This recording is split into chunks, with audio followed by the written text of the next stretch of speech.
Bhushan jewellers, अनमोल रिश्तों के लिए। हिमाचल प्रदेश की पहली प्रोफेशनल कबड्डी लीग प्रतियोगिता के लिए हमीरपुर के अणु सिंथेटिक ट्रैक मैदान में कबड्डी ऑक्शन सहित प्रतियोगिता का आयोजन किया गया। इस मौके पर केंद्रीय खेल मंत्री अनुराग ठाकुर ने बतौर मुख्य अतिथि शिरकत की और प्रोफेशनल कबड्डी लीग ऑक्शन का शुभारंभ किया। इस प्रतियोगिता में हिमाचल प्रदेश के सभी जिलों से आए खिलाड़ी भाग ले रहे हैं। इस मौके पर भदौरिया की विधायक, पुलिस अधीक्षक हमीरपुर डॉक्टर आकृति शर्मा, स्वाई हमीरपुर के सहायक निदेशक मनोज अवती, जिला खेल अधिकारी पुराणचंद कटोच भी मौजूद रहे। केंद्रीय खेल मंत्री अनुराग ठाकुर ने कहा कि एशियाई खेलों में पहली बार देश के खिलाड़ियों ने इतना उत्कृष्ट प्रदर्शन किया है। उन्होंने कहा कि देश में खेलों को बढ़ावा देने के लिए केंद्र सरकार पिछले वित्तीय वर्षों के मुकाबले कई गुना बढ़ोतरी की है, जिससे देश में खेलों का आधारभूत ढांचे को मजबूती मिली है। अनुराग ठाकुर ने कहा कि हमारे खिलाड़ियों ने एशियन गेम जो चीन में हुई उसमें शानदार प्रदर्शन किया है और आज तक के रिकॉर्ड में मेडल जीतकर खेलकर दिखाया है कि खेलों में कैसे युवा आगे बढ़ रहे हैं। उन्होंने कहा कि इसके पीछे देश के प्रधानमंत्री नरेंद्र मोदी की सोच और उनके द्वारा दी गई सुविधा और साथ में खिलाड़ियों की मेहनत, उनके द्वारा बहाया गया पसीना, दृढ़ संकल्प, ये सब सफलता का कारण है। हमीरपुर से मीना ठाकुर की रिपोर्ट। ये हिमाचल प्रदेश क्रिकेट संघ को मैं बधाई देता हूं कि जिनके प्रयासों के कारण हिमाचल प्रदेश में वर्ल्ड कप के मैचेस आए और आशा करता हूं अच्छा आयोजन करेंगे और जो विश्व भर के खिलाड़ी यहाँ पर आएंगे वो एक यादगार पल यहाँ से लेकर जाएंगे और हिमाचल के कोने कोने से लोग भी आएँ, क्योंकि देश भर के लोग हिमाचल में मैच देखने के लिए बहुत उत्सुक हैं। टीम को बहुत बहुत शुभकामनाएं देता हूँ।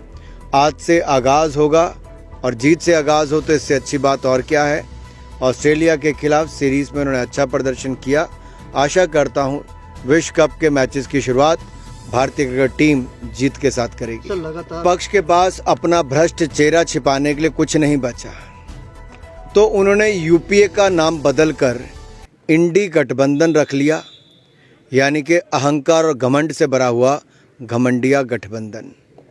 और उसमें ओबीसी समाज के लिए जो शब्दों का प्रयोग श्रीमान राहुल गांधी जी ने किया वो देश के सामने पता है। उनकी सदस्यता लोकसभा की जब गई तो उसी के चलते गई। अहंकार इतना कि अभी तक माफ़ी नहीं मांगी ओबीसी समाज से। ये क्या करेंगे? ये तो सारी उम्र कहते रहे गरीबी हटाओ, गरीबी हटाओ। गरीब मिटा दिया था इन लोगों ने। आज देखिए बिहार का क्या हाल है, पश्चिम बंगाल का क्या हाल है। ये लोगों के पास जब दिखाने के लिए कुछ नहीं, ये एडमिनिस्ट्रेशन में फेल हो गए, सरकार में आके पूरी तरह फेल हो गए, तब अब जाति का आधार ले रहे हैं। लेकिन मैं कहूँगा सबसे बड़ी जाति गरीब है और गरीब के कल्याण के लिए मोदी सरकार प्रतिबद्ध है। मोदी सरकार ने गरीबों के लिए जो काम किया वो किसी जाति धर्म संप्रदाय के हों, उसके कारण 13.5 करोड़ गरीब मात्र पिछले 6 साल के अंदर गरीबी रेखा से बाहर आए हैं। के मकान मिले, 12 करोड़ शौचालय बने, 13 करोड़ घरों को नल से जल पहुंचा और 9.5 करोड़ बहनों को रसोई गैस के सिलेंडर उज्ज्वला योजना में मिले और कुल मिला के 18.5 करोड़ नए रसोई गैस के सिलेंडर मिले। इसके साथ साथ 80 करोड़ लोगों को 2.5 साल तक मुफ्त में अनाज, 220 करोड़ वैक्सीन मुफ्त में, 5 लाख का इलाज आयुष्मान भारत योजना में, ये सब मुफ्त में मिला जी। ये मैंने दिया, लेकिन जाति देखकर नहीं दिया, गरीबी देखकर दिया है। बहुत सारी जगह निर्माण कार्य शुरू है।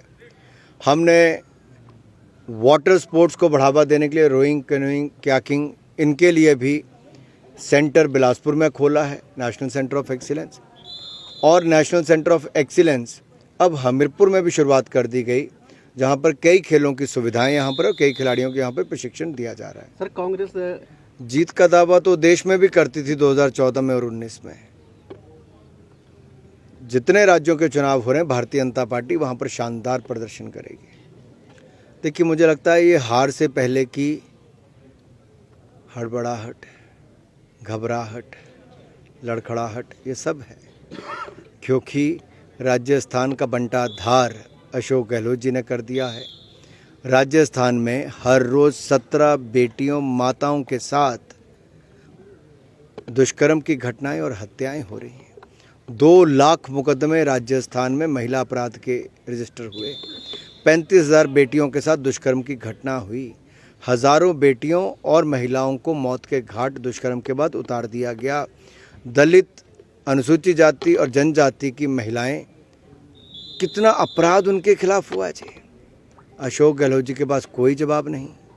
राहुल गांधी जी, प्रियंका गांधी जी, सोनिया गांधी जी ने बिल्कुल आंखें बंद कर रखी है और राजस्थान में अत्याचार अत्याचार अत्याचार और भ्रष्टाचार भ्रष्टाचार भ्रष्टाचार। मैं इतना ही कहूँगा, आपदा के समय बढ़ चढ़कर अगर सहयोग किसी ने किया तो भारत सरकार ने। सबसे पहले मदद करने कोई आई तो भारत सरकार, चाहे एनडीआरएफ की टीमें थी, चाहे एयरफोर्स के हेलीकॉप्टर थे, चाहे 13 आपदा के लिए टीमों को एनडीआरएफ की तरफ से लगाना, या 862 करोड़ रुपया भारत सरकार की ओर से राज्य की सरकार को मदद के रूप में देना, और उसके बाद 2700 करोड़ रुपया सड़कों के लिए देना। 11,000 मकान हिमाचल प्रदेश को मिले जी, आज तक नहीं मिले थे। 5,000 एक बार दिए, 6,000 उसके ऊपर अतिरिक्त दिए कि जितनों के मकान का नुकसान हुआ उनको 1.5 लाख भारत सरकार की ओर से आ गया। क्या ये किसी खाते में नहीं? मनरेगा की योजना में जितने रास्ते, जितने डंगे बन रहे हैं, ये भारत सरकार ने मंजूरी दी है जी। ये पैसा भारत सरकार दे रही है। और मोदी जी ने स्वयं, गृह मंत्री ने स्वयं मुख्यमंत्री जी से एक बार नहीं कई बार बात करके कुशल प्रेम भी जाना और उसके बाद सहायता भी की। राष्ट्रीय अध्यक्ष नड्डा जी भी कई बार आए, मैं, जयराम जी, बिंदल जी, हम सब लोग गए जी। लेकिन हम करने में विश्वास करते हैं, दिखावे में नहीं।